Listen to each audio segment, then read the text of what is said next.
Kita beralih ke informasi lainnya, pemirsa. Panitia Pengawas Pemilu atau Panwaslu Goa kecewa dengan anggaran yang diberikan oleh Pemkab Goa untuk anggaran Pilkada Desember mendatang.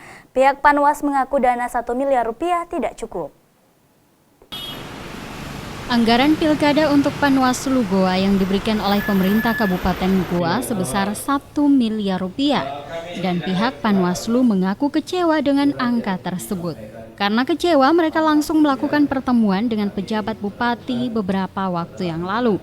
Menurut Tasrif, Ketua Panwaslu Kabupaten Goa, bahwa Panwaslu sebelumnya mengusulkan anggaran sekitar 2,7 miliar rupiah, namun hanya disetujui sebesar 1 miliar rupiah.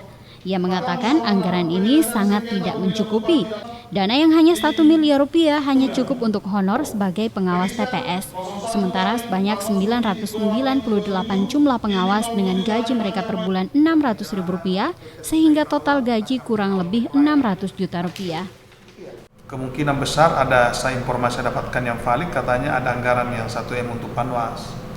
Tapi kami rapat dengan teman-teman di Panwas, semua kesekretariatan, kalau menghitung anggaran 1M memang jauh dari cukup. Dan jauh dari honor juga, karena honor saja ini memakan banyak anggaran. Karena nanti Panwas ini ada berbasis TPS, yakni pengawas TPS. Pengawas TPS ini ya sekian jumlah TPS, sekian pengawas TPS. Ini yang banyak mengambil anggaran. Pemerintah Kabupaten Goa hanya menyiapkan anggaran 4 miliar rupiah untuk memfasilitasi pelaksanaan Pilkada Kabupaten Goa Desember mendatang. KPU Goa mendapatkan anggaran 3 miliar rupiah, sedangkan untuk Panwaslu telah dialokasikan sebesar 1 miliar rupiah.